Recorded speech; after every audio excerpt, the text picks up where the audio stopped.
हाँ बच्चों, कैसे हो? लास्ट क्लास में हम लोगों ने ख़त्म की थी 8.3। ठीक है, और मैंने कहा था नेक्स्ट क्लास में हम एमसीक्यू करेंगे। ठीक है, तो आज हम लोग कुछ ना एमसीक्यू ही करने वाले हैं।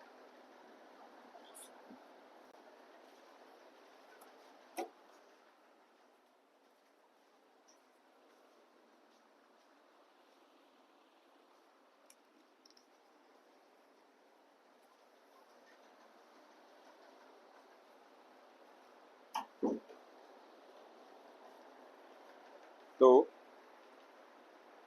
पहला एमसीक्यू देखो जरा, क्या है। सबसे इम्पोर्टेंट वीडियो वो थी जो मैंने फर्स्ट वीडियो बनाई थी, बेसिक्स ऑफ ट्रिग्नोमेट्री के नाम से बनेगी वो। तो उसको ध्यान से पढ़ लेना। अगर आप लोगों ने उसको ध्यान से पढ़ लिया तो आधा प्रॉब्लम आप लोगों का सॉल्व हो जाएगा उसमें। ठीक है, क्योंकि वो स्लाइड्स जितनी भी हमको याद कर लिया अच्छे से तो क्वेश्चंस फिर इजी लगेंगे। सबसे ज़्यादा मेहनत उसी वीडियो पे करना। चलो देखते हैं। अब ये क्या है हमारे पास। अब ये हमारे पास है find the value of sine 30 plus cos 30 minus sine 60 और कॉस 60 है। तो साइन 60 का वैल्यू क्या होता है? हाफ होता है। सॉरी, साइन 30 बोलना चाहिए था ना, मैंने साइन 30 बोल दिया। ठीक है, साइन 30 हाफ होता है। और कॉस 30 कितना होता है? अंडर रूट 3 बाई क्या होता है? 2 ब्रैकेट में माइनस ये होता है अंडर रूट 3/2 प्लस ये वाली वैल्यू होती है हाफ होती है। ठीक है, तो एलसीएम ले लेते हैं इसका। वैसे एलसीएम ना भी लें तब भी दिख रहा है, ये देखो 2 यहाँ अंडर रूट 3/2 माइनस में अंडर रूट 3/2 और माइनस में कितना आ रहा है? हाफ आ रहा है ना। तो ये दोनों कैंसिल हो रहे हैं, ये दोनों कैंसिल हो रहे हैं। तो कितना आएगा मेरे पास आंसर इसका? मेरे पास जो इसका आंसर आएगा वो कितना आएगा? 0 आ जाएगा। ठीक है,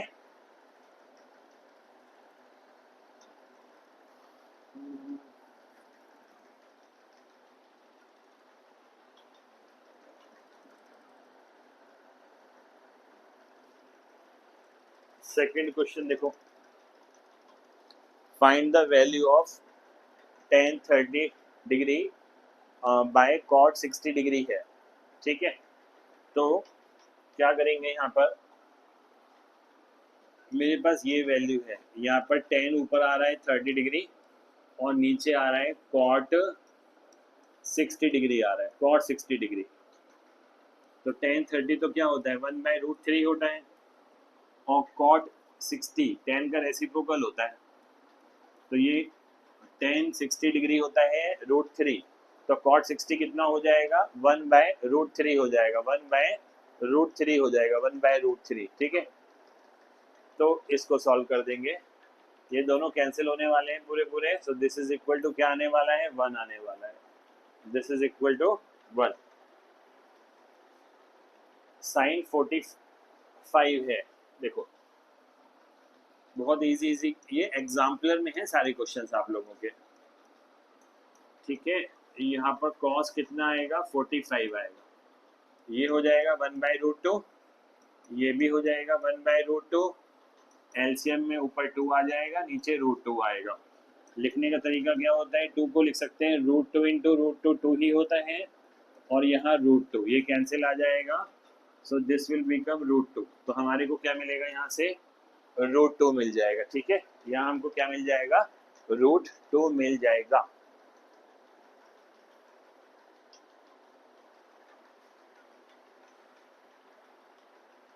क्वेश्चन 4 है cos a equal to 4/5 then find the value of tan a।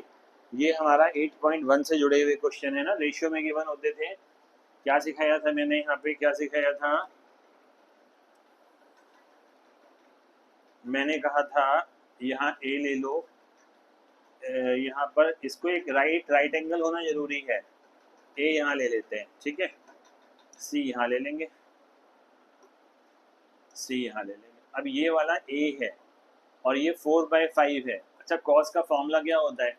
Base upon hypo होता है। तो बेस कितना आ गया? 4k, हाइपो कितना आ गया? 5k आ गया। ठीक है, तो हमने तो पढ़ा था AC² equal to Pythagoras theorem, है ना। प्लस कितना आएगा, ए बी का कितना आएगा, स्क्वायर आएगा। तो यहाँ पर कितना आ गया, 25k²। यहाँ पर आ जाएगा b², यहाँ पर आ जाएगा 16 कितना आएगा, k²। तो 9k² इक्वल टू कितना आ जाएगा, bc²। 3k is equal to कितना आ जाएगा, bc 3k। तो यहाँ पर कितना आएगा, 3k आ जाएगा। ठीक है, अब हमें ना tan a का वैल्यू निकालना है। tan a का वैल्यू कैसे निकालेंगे, tan a होता है परपेंडिकुलर अपॉन क्या होता है, बेस होता है। तो परपेंडिकुलर कितना है हमारे पास यहाँ पर, 3k, और बेस हमारे पास कितना है यहाँ पर, 4k। तो यहाँ पर हमको मिल जाएगा tan a is equal to 3 upon कितना, 4। tan a इक्वल टू 3/4, 3/4, ये आंसर आ जाएगा। tan a आ जाएगा 3/4। ठीक है,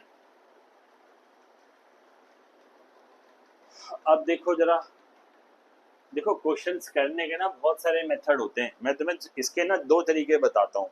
ठीक है, क्वेश्चंस करने के अब से ऐसे ही करूंगा मैं, 2 तरीके बताऊंगा। मेथड नंबर 1 में हमको फिर से क्या कर रखा है, एक ट्राइंगल दे रखा है, और ये ए दे रखा है। तो ए यहाँ मान लेते हैं, ये बी मान लेते हैं, और इसे सी मान लेते हैं। ये फॉर्मूला होता है परपेंडिकुलर अपॉन हाइपो। तो परपेंडिकुलर हमारा कितना हो जाएगा, यहाँ पर 1k हो जाएगा, हाइपो कितना हो जाएगा, 2k हो जाएगा। तो जब मुझे ac² पूछा जाएगा तो मैं लिखूंगा bc², और यहाँ से ab²। यहाँ कितना आएगा, 4k² आएगा। bc कितना है, k², और यहाँ से कितना आएगा, ab² आएगा। तो यहाँ 3k² इक्वल टू कितना आएगा, ab²। तो अगर मैं ab लिखूँ यहाँ पर, ab कितना आएगा, √3k आ जाएगा। तो यहाँ से कितना आ गया, √3k आ गया। ठीक है, निकालना क्या कह रहा है, cot a निकालना है। तो cot a ये होता है बेस अपॉन क्या होता है, परपेंडिकुलर। तो बेस अपॉन परपेंडिकुलर, बेस तो √3k है और परपेंडिकुलर k है, दोनों कट जाएंगे तो क्या आ जाएगा, √3 आ जाएगा, √3 आ जाएगा। ठीक है, अब देखो दूसरा मेथड भी हो सकता है। पहले इजी मेथड की प्रैक्टिस करना, डायरेक्ट हाथ पैर मत मारना। जब अच्छी प्रैक्टिस हो जाएगी ना तो दिमाग में अपने आप समझ में आ जाएगा हमें किस क्वेश्चन को कैसे करना है। ठीक है, किस क्वेश्चन को कैसे करना है। अब दूसरा मेथड देखो इसका, दिस इज मेथड 2, है ना, दिस इज मेथड 2। अब जैसे साइन ए दे रखा है, मैंने देखो फिर से वही बेसिक्स वाली बात बता रहा हूँ तुम लोगों को, जो मैंने फर्स्ट एक्सरसाइज में समझाया था। अगर यहाँ साइन है तो कोशिश करो यहाँ कोई साइन कट बन रहा है नहीं बन रहा है वो देख लो। तो यहाँ पर साइन ए है और साइन 30 होता है हाफ। साइन कितना होता है, साइन 30 हाफ होता है। तो मैं ए को क्या लिख सकता हूँ, ए को 30 लिख सकता हूँ ना। मैंने उस दिन समझाया था आप लोगों को, क्या समझाया था, अगर sine A equal to sine 30 है तो ए इक्वल टू 30 हो जाएगा, ए इक्वल टू 30। अब हमें तो कॉट ए निकालना है, तो अब हमें कॉट ए है, ए की जगह क्या लिख दें, 30। ए की जगह क्या लिख दें, 30। तो अब यहाँ देखो जरा, हमको तो एक वैल्यू याद होती है tan की केवल, बाकी हम याद ही नहीं करते। tan 30 कितना होता है, 1/√3 होता है, 1/√3। तो cot 30 कितना होता है, cot 30 हो जाएगा √3, cot 30 हो जाएगा √3/1। इसका क्या हो जाएगा, इसका रेसिप्रोकल हो जाएगा। तो देखो आंसर, यहाँ भी √3 आ रहा है और यहाँ पर भी √3 आ रहा है। ठीक है,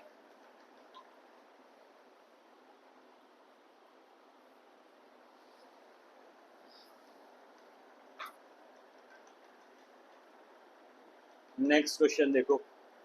अब जो ये साइन लगा है इसका मतलब ये स्क्वायर है। मैं एक लिख के दिखा देता हूँ, ये इसका मतलब है बी है, बी अपॉन √ लगा हुआ है, इसको पढ़ते हैं b²। ये जो है दिस इज पावर, b का पावर है 2 माइनस a का पावर है 2, ये कुछ इस तरह से है। ठीक है, चलो देखते हैं। अपना फिर से वही पुराना लॉजिक लगाएंगे, एक ट्राइंगल बनाएंगे, ये वाला एंगल थीटा बना देंगे, ये ए बोल देंगे, इसे बी बोल देंगे और इसे सी बोल देंगे। अब क्वेश्चन में बोला है साइन, साइन क्या बोला है, थीटा, साइन थीटा है ए अपॉन बी। तो ये होता है परपेंडिकुलर अपॉन हाइपो होता है। परपेंडिकुलर कितना आएगा, ए के, और हाइपो कितना आएगा यहाँ से बी के। ठीक है, तो मैं लिखूंगा यहाँ पर AC² equal to A B square plus कितना आएगा बी सी स्क्वायर, ए से कितना आएगा बी स्क्वायर के स्क्वायर, यहाँ पर ए स्क्वायर के स्क्वायर प्लस कितना आएगा बी सी स्क्वायर आएगा। तो यहाँ से बी स्क्वायर के स्क्वायर माइनस ए स्क्वायर के स्क्वायर इक्वल टू कितना आएगा बी सी स्क्वायर। तो B C is equal to under root में के स्क्वायर और यहाँ पर B square minus A square, यहाँ के और यहाँ अंडर रूट में B square minus A square equal to B C, ये आएगा। तो यहाँ आ गया के और यहाँ आ गया अंडर रूट में कितना आ गया बी स्क्वायर माइनस कितना आ गया ए स्क्वायर आ गया। सबसे पहले साइड ही निकालनी पड़ती है हम लोगों को, है ना। सबसे पहले क्या निकालना पड़ता है, साइड निकालनी पड़ती है। साइड्स हमको मिल गई हैं। अब ये कह रहा है कॉस ए निकालना है ना। तो कॉस थीटा, यहाँ आ जाओ, यहाँ है हमारे पास कॉस थीटा। कॉस थीटा तो हमको पता है बेस अपॉन क्या होता है, बेस अपॉन हाइपो होता है। अब देखो बेस कौन सा है तुम्हारा, बेस है के अंडर रूट में B square minus A square और हाइपो तुम्हारे पास है बी और यहाँ है के। तो के से किए गया तो हमारा आंसर आ गया अंडर रूट में B square minus A square upon कितना आ गया, अपॉन कितना आ गया बी आ गया। ठीक है, तो है क्या कोई ऐसा आंसर, ये ना सी पार्ट दिख रहा है मुझे तो यहाँ, हाँ यही वाला पार्ट है। तो ये वाला आंसर हमारा सी पार्ट हमारा इसका आंसर आ गया। ठीक है, पढ़ने में साफ साफ आ रहा है, हाँ साफ साफ आ रहा है। ठीक है, चलो अगला देखते हैं। 7th क्वेश्चन है। अब इस क्वेश्चन में है कुछ भी नहीं, थोड़ा अच्छा आदत डालो ऑब्जर्व करने की भी, क्वेश्चन देख के पता लग जाए इस क्वेश्चन का करना क्या है। अब आप लोग सोचोगे सी दे रखा है ना, ना तो ए दे रखा है और ना हमें बी दे रखा है, ना तो हमें ए दे रखा है ना हमें बी दे रखा है।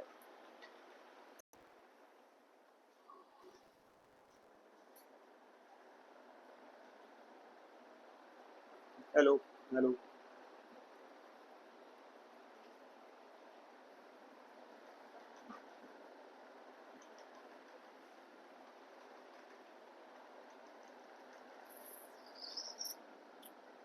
Voltage fluctuation